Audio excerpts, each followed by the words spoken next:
será llamada. La Escuela Nacional de Agricultura se fundó en 1854 en el convento de San Jacinto, ubicado en la calzada México-Tacuba, y permaneció en ese lugar hasta 1923, cuando, bajo la presidencia del general Álvaro Obregón, se trasladó a la ex hacienda de Chapingo. En esta obra se presentan biografías breves de todos los directores y hasta de uno que no ejerció como tal en la práctica, que fue Melchor Ocampo. Las biografías y el contexto son de la autoría de una testigo de excepción, la doctora María Isabel Palacios Rangel, historiadora y además hija del director más querido de la ENA y el que ejerció el cargo por más tiempo. Pero volviendo a 1923, conviene recordar que el ingeniero Omar T.R. Gómez fue el último director en San Jacinto y el primero en Chapingo. Su afición por el arte pictórico lo llevó a comisionar a Diego Rivera la pintura de los murales de la capilla de la antigua hacienda, que primero fue propiedad de la Compañía de Jesús y después del general Manuel González, y que son un orgullo nacional. Pero además emprendió la tarea de contratar a los pintores más notables del siglo XX mexicano para elaborar retratos, casi todos óleos, de los directores de la ENA. La nómina de los pintores es impresionante e incluye a los más notables artistas plásticos mexicanos de la primera mitad del siglo XX. Algunos ejemplos: Diego Rivera, Frida Kahlo, Angelina Beloff, Manuel Rodríguez Lozano, Gerardo Murillo, María Izquierdo, Ignacio Nieves Beltrán, David Alfaro Siqueiros. En este libro se presentan las semblanzas de los 50 directores de la ENA con los retratos aludidos. Para presentar este libro se encuentra con nosotros la doctora María Isabel Palacios Rangel, antropóloga social y doctora en desarrollo rural. Actualmente es profesora de la DICIFU y del CIESTAM. Coordina la línea de investigación en estudios de la ciencia, la tecnología, la sociedad y la innovación del Instituto de Investigaciones sobre Políticas Públicas del CIESTAM. Participa desde su fundación en la línea de investigaciones de historia agraria. Es autora del libro y presenta esta obra en esta feria. Vamos a recibirla con un fuerte aplauso, por favor. También se encuentra con nosotros el doctor Said Infante Gil, ingeniero agrónomo y doctor en estadística, profesor del Colegio de Postgraduados y de Fitotecnia de la UASH. Es editor principal del Colegio de Postgraduados. Bienvenido.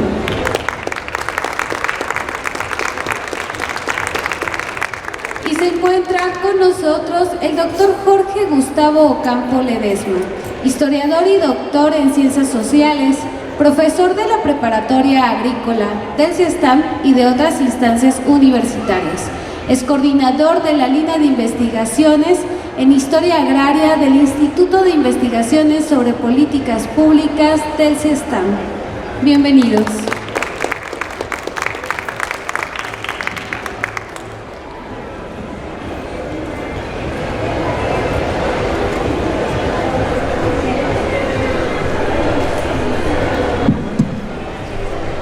Buenas tardes.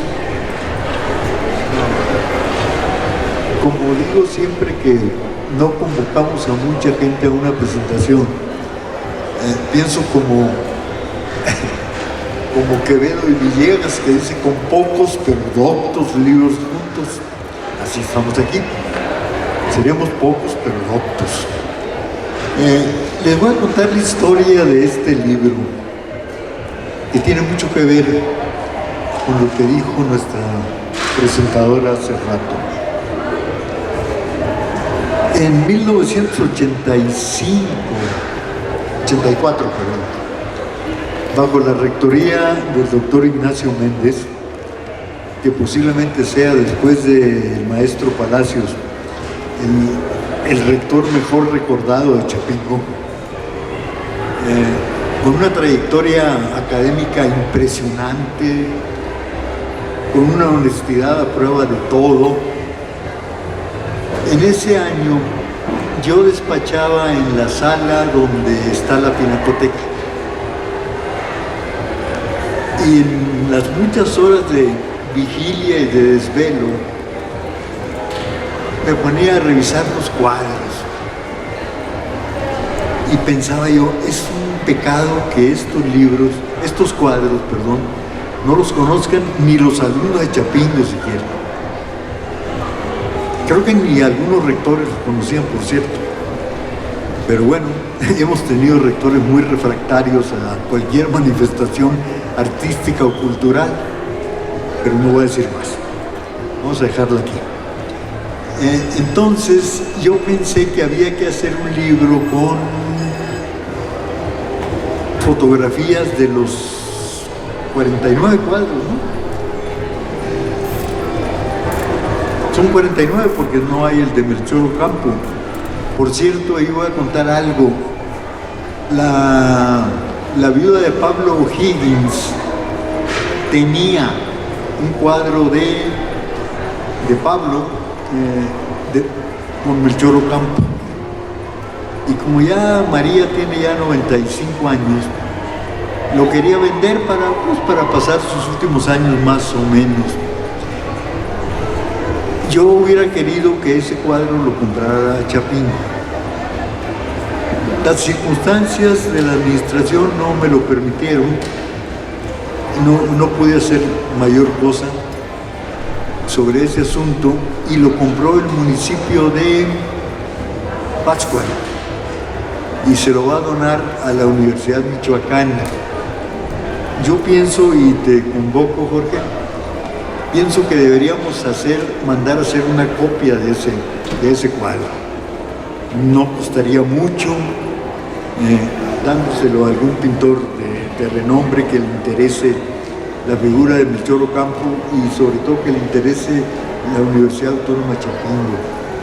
Ya hablé con el presidente municipal de Pátzcuaro, que fue el que lo compró en una bicoca, 1.200.000 pesos para un cuadro de Pablo Higgins, pues no es así que uno diga que despilfarro, ¿no?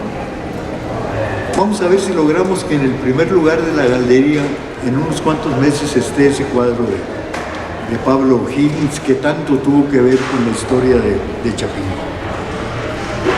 Pero bueno, en ese tiempo pensé en hacer un libro como este.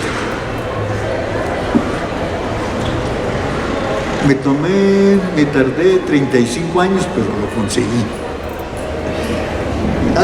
¿Será hace 2 años, Jorge, que te comenté de que yo tenía esa idea? Y me contestó Jorge, pues el libro ya está hecho. Y me llevó a la primera edición que se hizo aquí en Chapingo,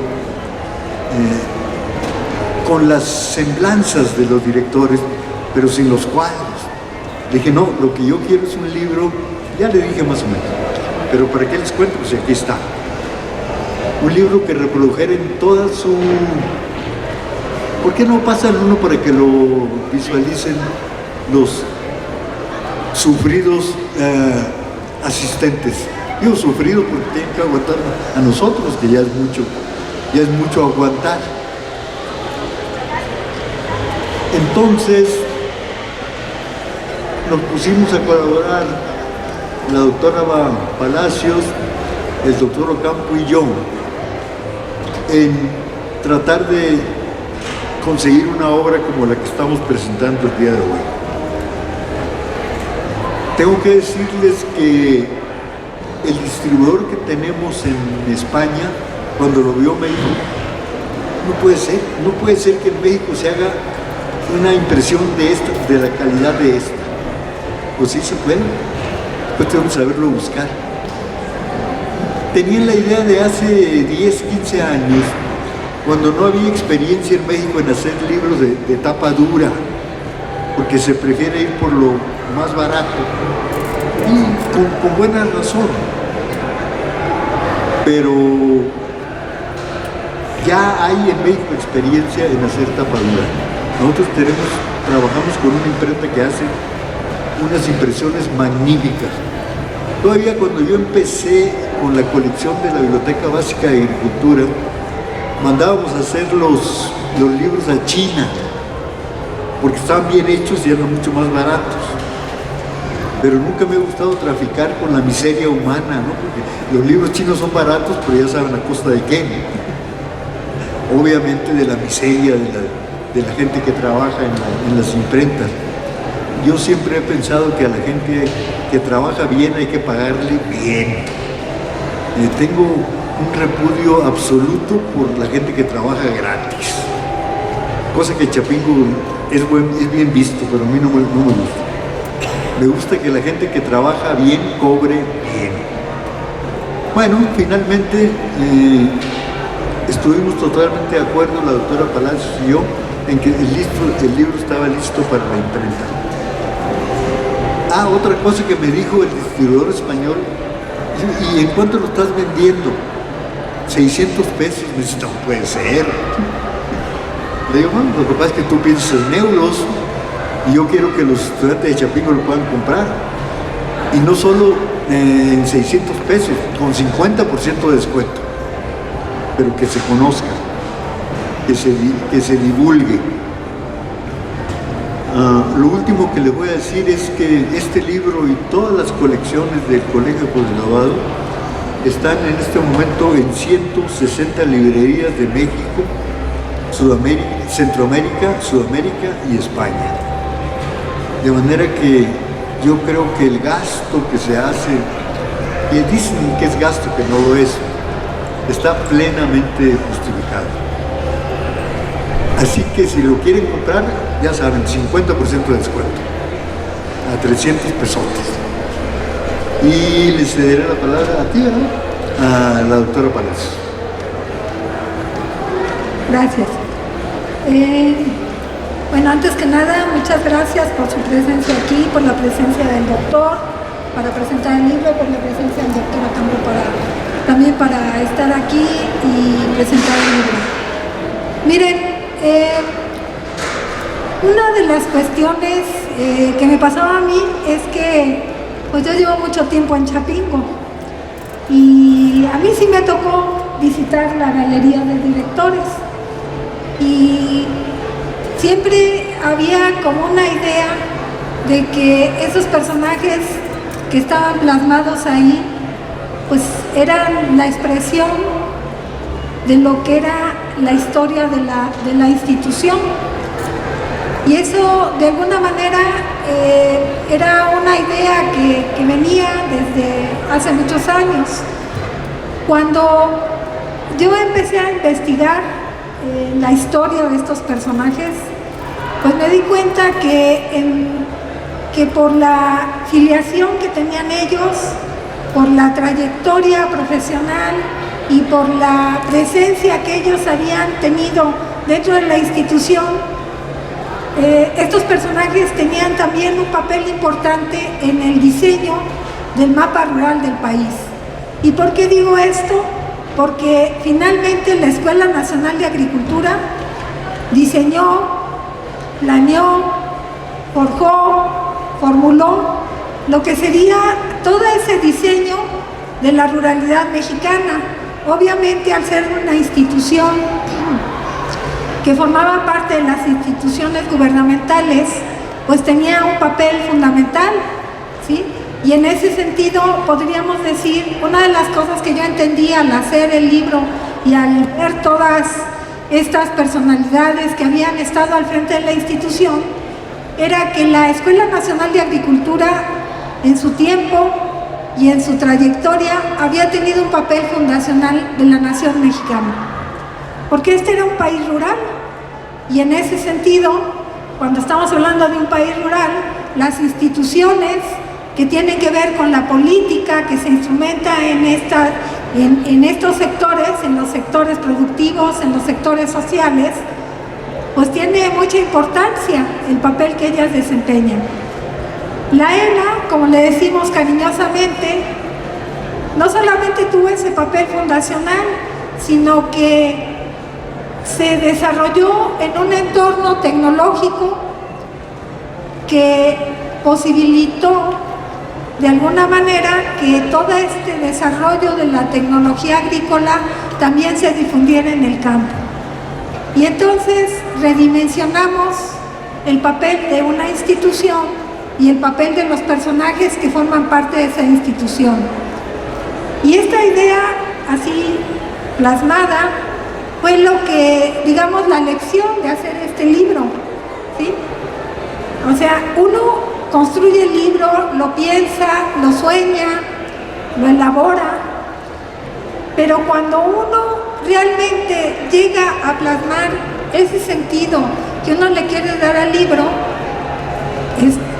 es el momento en que el autor puede decir que se identifica con su obra, ¿sí? Y en ese sentido, digamos que la significancia de estos personajes y la significancia de la Escuela Nacional de Agricultura pues ha sido determinante en la vida de muchas gentes. Nosotros, yo soy profesora de aquí de Chapingo, y nosotros cuando salimos a los viajes de estudio, por cualquier lado nos encontramos gente que nos dice: ah, usted viene de Chapingo, ah, mi hijo estudió, mi sobrino, mi tío, mi abuelo. Es decir, la trayectoria de la Escuela Nacional de Agricultura se plasma también en los personajes que todavía habitan en el campo. Su traslado a la Universidad Autónoma Chapingo en alguna medida significó una cierta ruptura con este planteamiento agrarista que tenía la Escuela Nacional de Agricultura. Y eso pues es algo que hay que reconocer, que se creó una institución de carácter más universal, pero también perdió de alguna manera esta identidad que podemos observar en la trayectoria, en el planteamiento de los personajes que estuvieron dentro de ella. Obviamente el libro solamente plasma una parte de los personajes que la dirigieron, porque como toda institución, Chapingo y antes San Jacinto, ¿sí?, son instituciones muy dinámicas, que dentro de sí misma, pues enfrentan los conflictos naturales que cualquier institución, y la ENA no era ajena a esta situación. Entonces, en el libro están plasmados 50 personajes, pero si nosotros hacemos un conteo de todos los que fueron directores de la Escuela Nacional de Agricultura, casi encontramos que se acerca al doble. Pero estos personajes duraban 3 días, duraban una semana, duraban un mes, es decir, su presencia era una presencia demasiado transitoria, ¿no? Y en la historia de la institución se perdieron. Era difícil seguirle la huella a todos, totalmente a todos los personajes que formaron parte de lo que sería la dirección de esta institución. Sin embargo, creo que en la galería tiene un acierto, aparte de los que ya dice el querido Said, que es el asunto de que sí plasma aquellos personajes que fueron más significativos en la construcción de la institución y en la construcción de la ruralidad nacional hasta el momento en que dejó de ser Escuela Nacional de Agricultura. Personajes diversos. En una primera etapa, esta institución lo que tuvo fueron científicos. Ninguno era agrónomo, eran químicos, eran gente que se dedicaba pues al estudio de la zoología, de la botánica, es decir, a la prebiología, pues. Eran personajes que se dedicaban a la veterinaria, que se dedicaban a la ingeniería civil, es decir, eran personajes que estaban en el ámbito de la investigación y del descubrimiento científico para la construcción de la ciencia en el país, ¿sí? Posteriormente, estos personajes son sustituidos en un momento que aquí Jorge nos plantea como un momento, un tránsito hacia un estadio de madurez de la institución, cuando la institución empieza a producir sus propias autoridades, es decir, que crea los personajes que la van a dirigir, y en ese momento estos personajes generan un encuentro con la institución mucho más profundo, porque esos personajes se formaron en el estudio, digamos, de las de las artes vinculadas al campo en un inicio, ¿verdad? Y después en la ciencia agronómica, ¿verdad? Y en ese sentido, estos personajes se identificaron no solamente a nivel de egresados de la institución, sino también en el discurso de la construcción agronómica y agrarista y agrícola del país, ¿sí? Y en ese sentido, los personajes tienen otro sentido, tienen otra presencia, otra fisonomía, otra expresión en el ámbito de la ciencia en México. En la última etapa yo podría caracterizar en el libro 4 etapas, ¿sí? La primera, en donde lo que tenemos son científicos en general que están atendiendo una institución, pero que no tienen una idea muy clara de cuál debe ser el vínculo de esa institución con el campo. Un segundo momento en donde los propios egresados de la institución entran a dirigirla y tienen un sentido de nación agrícola, de nación agraria, ¿verdad? Y empiezan a plantearse la necesidad de darle un contenido y un sustento científico a la formación de los muchachos que estudiaban la carrera, las distintas carreras que ya se impartían en la ENA. Y en ese sentido, muchos de ellos hacían excursiones a Europa, es decir, la ENA en un momento dado, en sus orígenes, se construyó en torno a los programas que privaban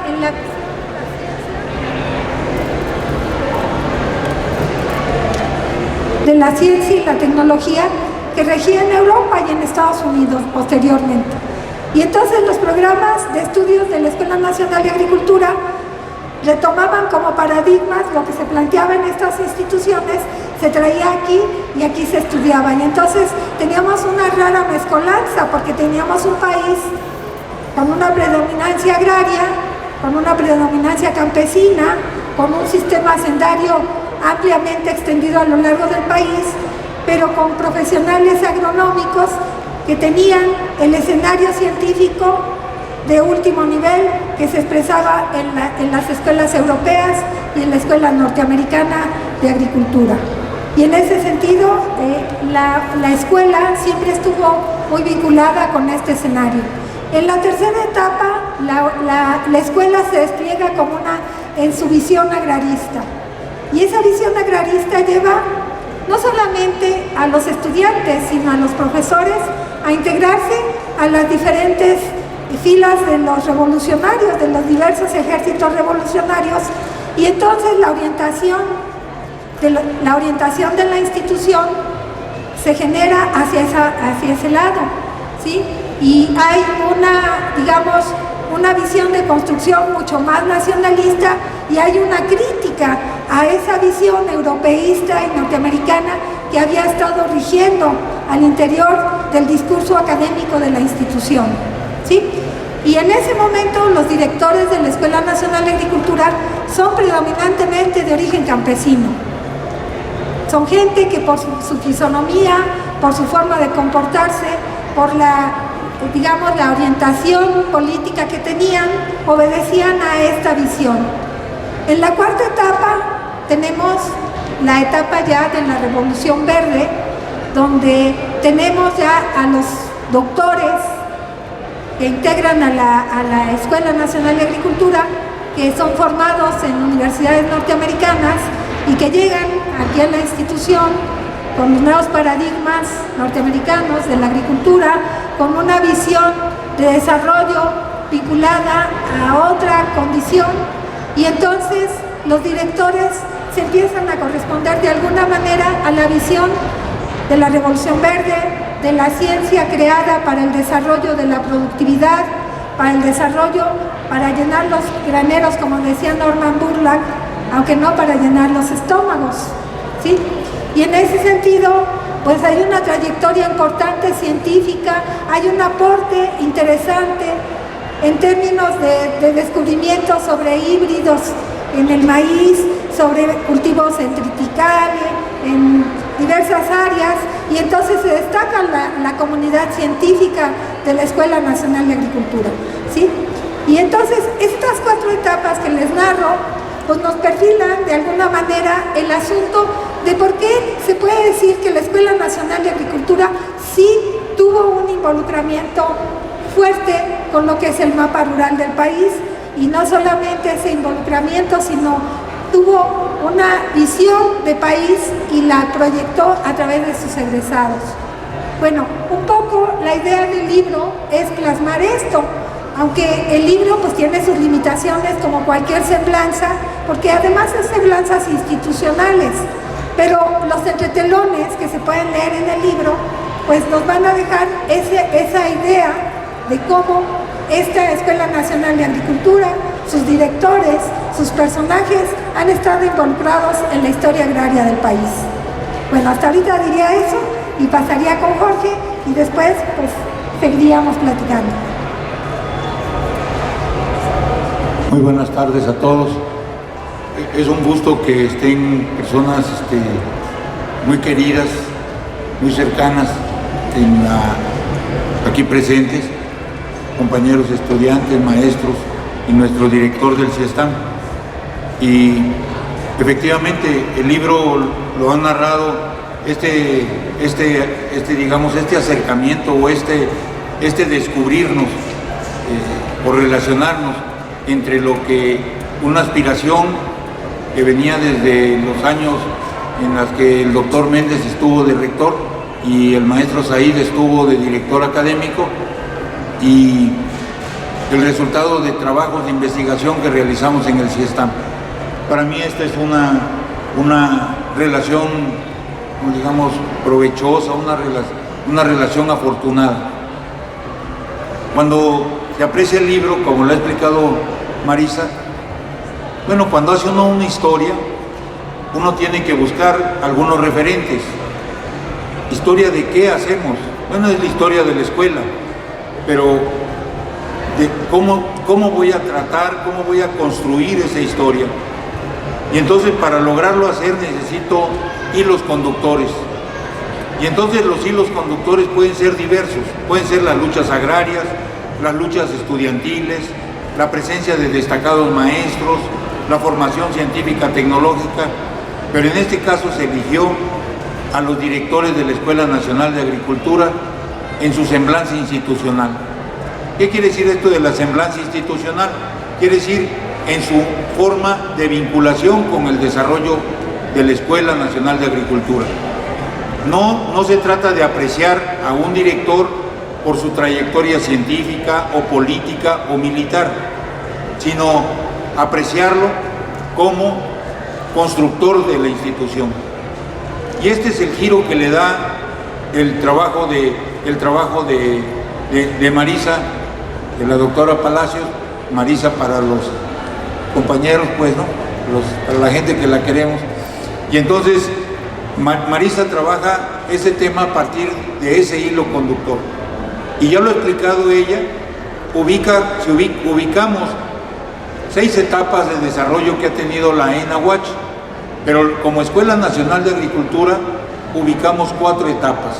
Ella las ha caracterizado del 54, de 1854 a 1880, de 1880 a 1914, luego estuvo cerrada la escuela un buen tiempo y en 1919 se reabre, y ese periodo dura hasta 1940, es el periodo agrarista, donde lo más importante eran los deslindes de tierras y la promoción de la organización de los ejidos y las comunidades rurales.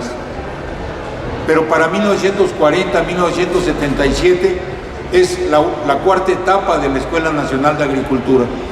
Marta R. Gómez caracteriza esa etapa y dice: pasamos de la revolución agraria a la revolución agrícola. Esa revolución agrícola que nosotros de manera general señalamos o precisamos como revolución verde.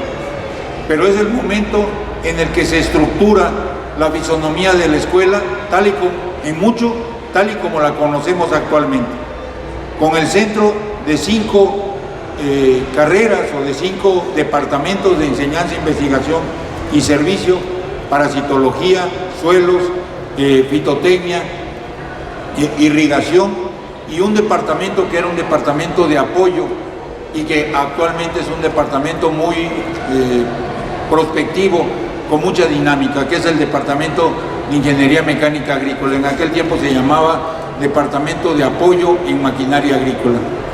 Y con estos elementos, poco a poco van surgiendo los complementos, digo yo, del proceso agronómico: industrias agrícolas, economía agrícola, sociología rural, en fin, posteriormente agroecología. Pero ya nos salimos de la esfera de los años 70. Hacia el 77, las discrepancias que se tenían en el proceso de construcción de la agronomía, lo que eran las controversias científicas, tecnológicas, digo yo, se llenaron se ideologizaron y adquirieron un tinte político, ideológico demasiado fuerte. Se centró la diferencia en la política y la ideología y no en la controversia científica tecnológica, no en saber cómo teníamos que preparar las semillas o las dosis de fertilización o la promoción de la organización, sino empeñados en denostar a los que no pensaban igual. Y este acontecimiento es el que guió a la universidad esa conversión de la transformación de la controversia científica tecnológica a una confrontación político-ideológica, y así es como nace la Universidad Autónoma Chapingo, con ese signo de la confrontación.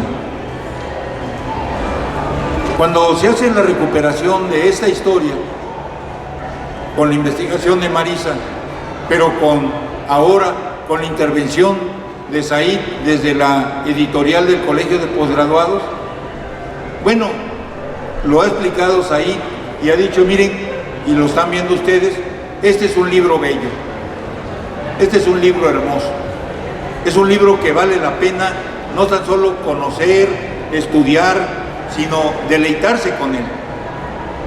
Porque los cuadros que tenemos en la galería de directores están reflejados de manera muy completa. Uno puede apreciar el libro no tan solo por ser la dinámica, por explicarnos la dinámica institucional, sino por explicarnos que ahí, en la pinacoteca, en la galería de directores que tenemos, lo que tenemos es una galería de la plástica mexicana de la segunda mitad del siglo XIX.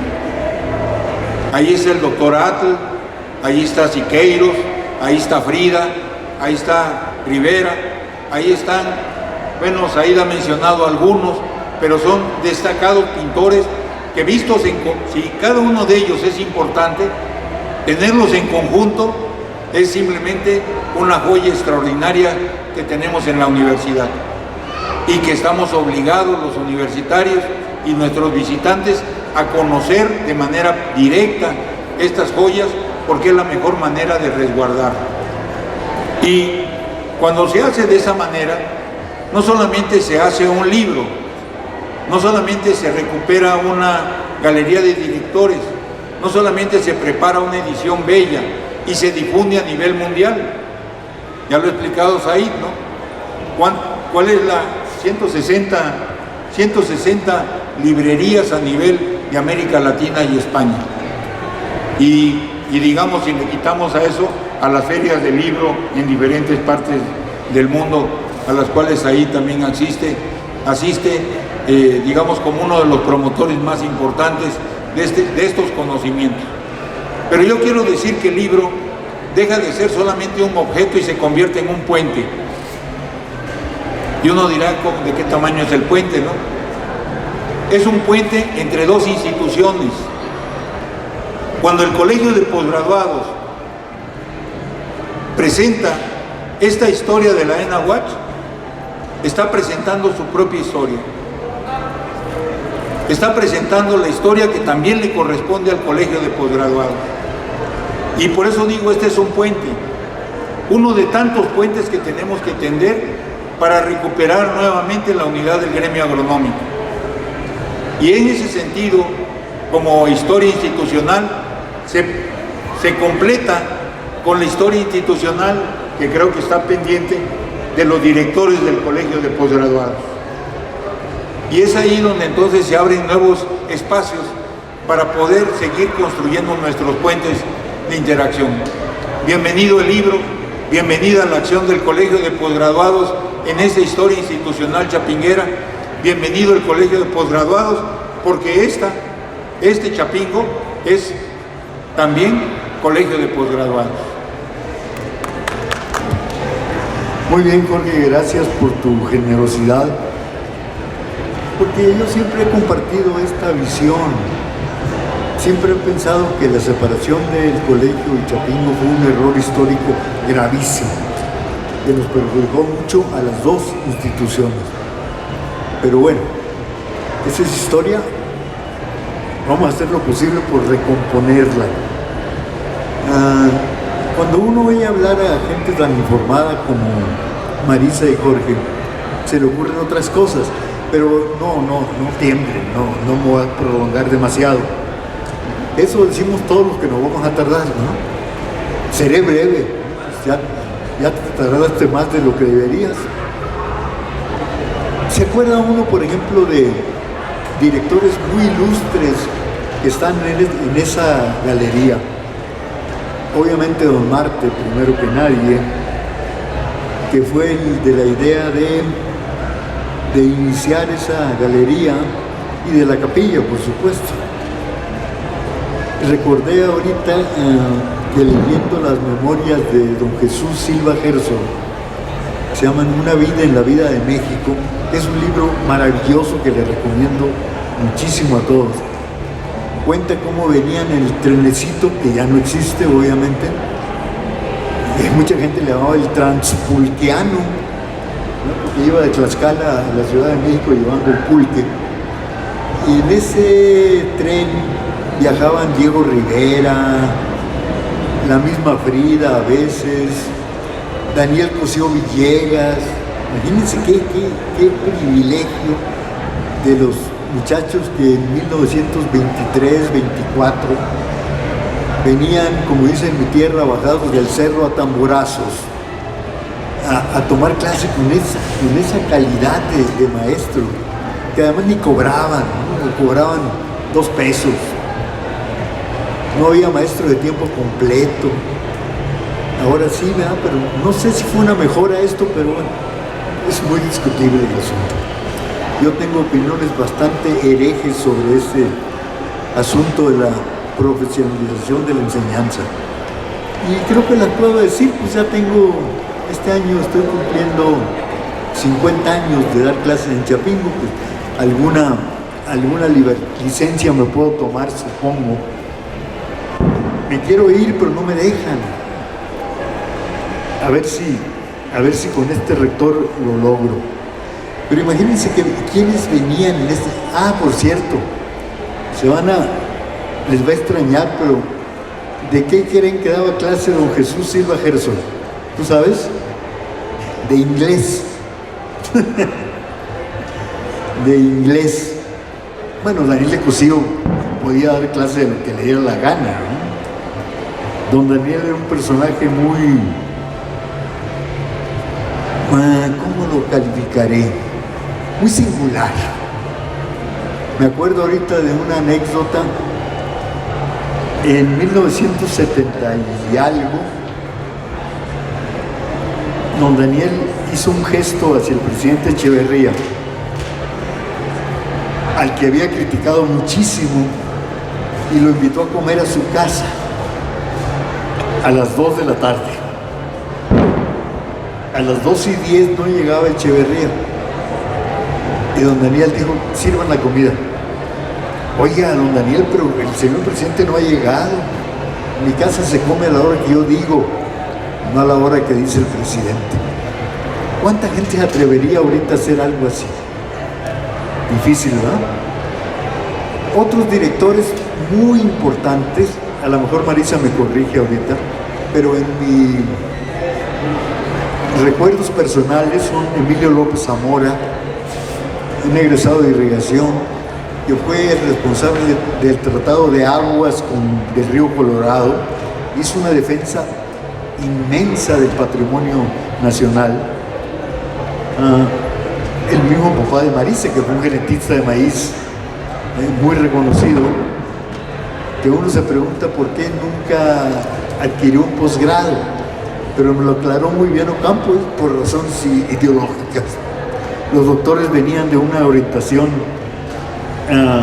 neoliberal, que tan de moda está ahora, ¿verdad? A todo el que se quiere descalificar, basta decirle neoliberal y ya. Anatema. ¿Qué otros directores? Ahorita Marisa seguramente me complementa. Bueno, Fidel Márquez Sánchez, ¿no? Uno de los más grandes genetistas que ha tenido este país, y que siempre se quejaba de mí porque en las presentaciones de libros o en las conferencias decía que yo lo agarraba de su punching bag. Nunca entendió mi sentido del humor. Bueno, a veces no lo entiendo ni yo, pero en fin. Creo que le voy a pasar a Marisa para que nos comente un poco más, pero tampoco abuses, ¿eh? Bien, pues efectivamente hubo personajes así interesantes, ¿no? Emilio López Zamora, pues no nada más hizo eso, sino también él, o sea, una característica que tenían los directores, pues ellos tenían una visión política clara y no la ocultaban. Y en el caso de Emilio López Zamora, por ejemplo, él forma la Liga de Agrónomos Socialistas, ¿sí? Y entonces esa Liga de Agrónomos Socialistas pues tiene una participación muy clara en cuanto a cómo es la propuesta agraria. Manuel Mesa Andraca, que se vinculaba mucho con Marta R. Gómez, por ejemplo, pues era una persona que prácticamente recorrió todo el país a caballo, ¿sí? Y, o sea, lo recorrió todo el país y fue, digamos, de los iniciadores de todo el sistema hidráulico del país, porque él participó en la conformación de los distritos de riego. Eran irrigadores fundamentalmente los que participaban. Por ejemplo, el caso de, no sé, de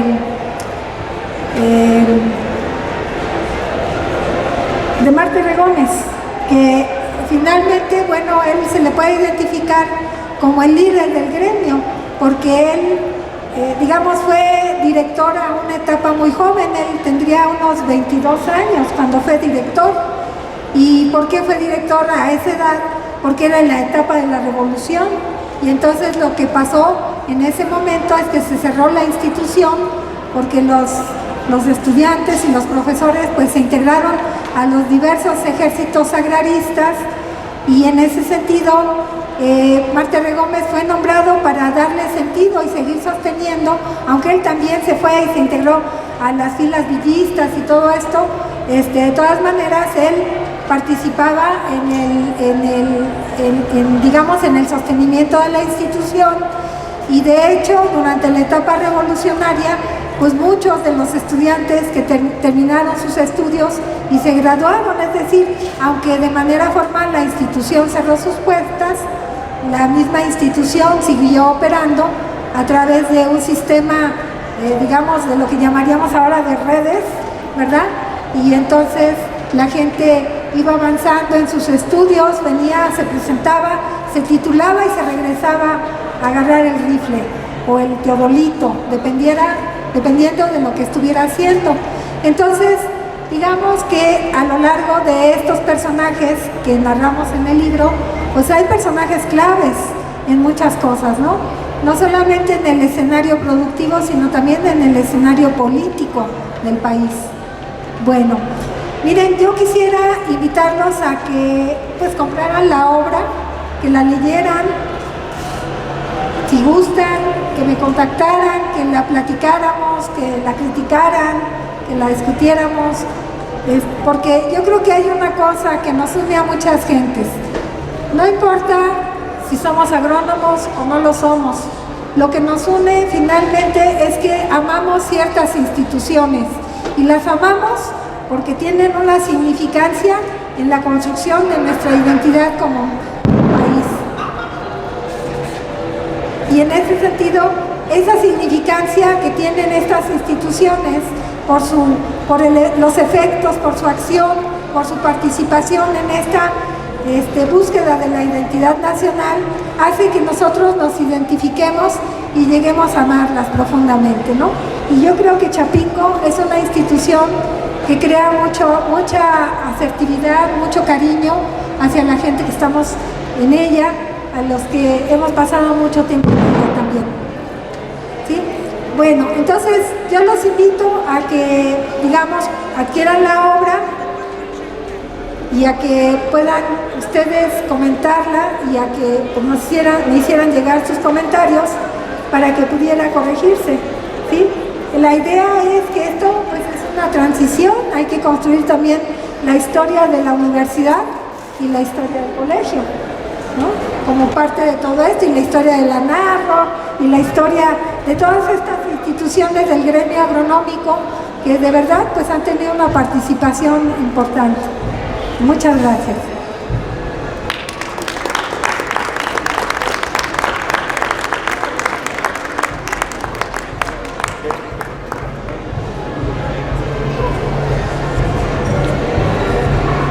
Ya me sugirió otras cosas aquí la doctora Palacios. Don Marte no solo creó la galería de directores, él fue mecenas de todos esos pintores.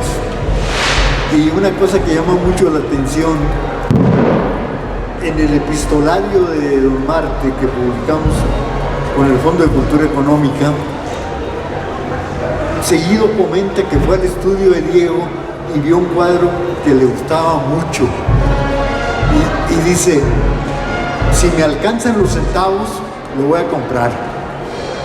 Nada más les tengo que decir que cuando escribió eso, ya había sido, bueno, director de la ENA, gobernador de Tamaulipas, secretario de Agricultura 2 veces, secretario de Hacienda. Por eso nos odian los economistas, pero bueno. Imagínense después de esos puestos decir que a ver si le alcanzaba para comprar un cuadro de Diego Rivera. Terminó comprando 183 cuadros que donó al Estado mexicano además. Cosa que a las hijas no les hizo mucha gracia, por cierto, pero bueno. A mí me dicen siempre, pero ¿cómo mi papá fue a regalar los cuadros? No, le dieron alguna cantidad de dinero, no sé, $500,000 o algo así, por 183 cuadros de Diego. De ese calibre eran esas gentes. Esa era la estatura que ahora lamentamos tanto no tener. Eso era lo único que quería comentar porque ya basta de torturas. Gracias por asistir a esta presentación y para terminar vamos a otorgar un reconocimiento a nombre de la Dirección General de Difusión Cultural y Servicio y el Departamento de Publicaciones a la doctora María Isabel Palacios Rangel, al doctor Jorge Gustavo Campo Ledesma y al doctor Said Infante Gil. Muchísimas gracias por esta presentación.